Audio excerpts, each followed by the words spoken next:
நம்ம இப்போ கரெக்டாக எங்கே இருக்கிறோன்னா அருப்புக்கோட்டை தாண்டி இருக்கா. ஆக்சுவலாக கிட்டத்தட்ட ஒரு 50-60 கிலோமீட்டர் வண்டி நிற்காமல் ட்ராவல் பண்ணியாச்சு. மோர் தென் 6K இருக்கும். ஏன்னா மோட்டோ விளாகராக இல்லாட்டி ட்ராவலராக இருக்கிறதுலாம் ரொம்ப கஷ்டம்தான் போல். ஏதோ சரியான வெயில் கூட அந்தளவுக்கு இல்லைன்னு வச்சுக்கோங்க. தூசி தாங்க பண்ணல அப்படி வந்து விழுது. பட் ஆல்மோஸ்ட் வந்துட்டோம், கிட்டத்தட்ட இன்னும் கொஞ்சம் தூரம் தான். அண்ட் வந்து மோட்டோ விளாகராக இருக்க எல்லாருக்குமே வந்து வாழ்த்துக்கள் தான் சொல்லிக்கணும். பயங்கரமாக ஓட்டுறாங்க.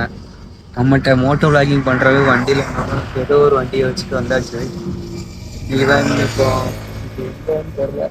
ஆக்சுவலாக எங்கள் அம்மா ஃபோன் பண்ணாங்க, அதான் நான் ஆக்சுவலாக வண்டி நிப்பாட்டி இருக்க மாட்டேன். வண்டியை நிப்பாட்டி பேசிவிட்டு இப்போ இங்கேருந்து கொஞ்சம் வண்டி கூல் டவுன் ஆகிட்டு நான் வெயிட் பண்ணிகிட்ருக்கேன். ஒரு 2 to 10 மினிட்ஸில் கிளம்பிடுறேன். அடுத்த இடத்துல நிற்கிறப்போ உங்களுக்கு வண்டி எவ்வளோ இன்ஜின் நீட்டாக இருக்குன்னு காட்டுறேன்.